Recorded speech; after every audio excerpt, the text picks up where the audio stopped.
జీవితం తరచుగా అంచనాలు మరియు ఒత్తిళ్లతో నిండిన నిరంతర పరుగు వలె అనిపిస్తుంది. కానీ మన దృక్పథాన్ని మార్చుకుంటే ఎలా? జీవితాన్ని ఒక పోటీగా కాకుండా ఒక ప్రయాణంగా చూడాలని ఊహించుకోండి. మనం ఎదుర్కొనే ప్రతి సవాలు ఎదురుదెబ్బ కాదు, ఎదుగుదలకు ఒక అవకాశం. ఈ మనస్తత్వాన్ని స్వీకరించడం వల్ల మన అనుభవాల నుండి నేర్చుకోవడానికి అనుమతిస్తుంది. వాటి వల్ల ఓడిపోయినట్లు భావించకుండా ప్రకృతి జ్ఞానాన్ని పరిగణనలోకి తీసుకోండి. చెట్లు గాలితో వంగడం ద్వారా పెరుగుతాయి, దానిని ప్రతిఘటించడం ద్వారా కాదు. అదేవిధంగా జీవ ప్రవాహాన్ని స్వీకరించడం ద్వారా మనం అభివృద్ధి చెందవచ్చు. మన విజయాలు లేదా వైఫల్యాల ద్వారా మన విలువను కొలవడానికి బదులుగా మన వ్యక్తిగత ఎదుగుదలపై దృష్టి పెట్టాలి.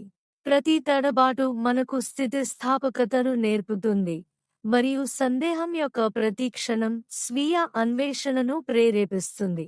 మనల్ని మనం నమ్ముకోవడం ద్వారా, ముందుకు సాగే ప్రయాణం ద్వారా మనశ్శాంతిని పెంపొందించుకుంటాం. గుర్తుంచుకోండి, విజయం అనేది కేవలం విజయాల ద్వారా నిర్వచించబడదు. ఇది మార్గంలో నేర్చుకున్న పాఠాలు మరియు ముందుకు సాగడానికి ధైర్యం గురించి.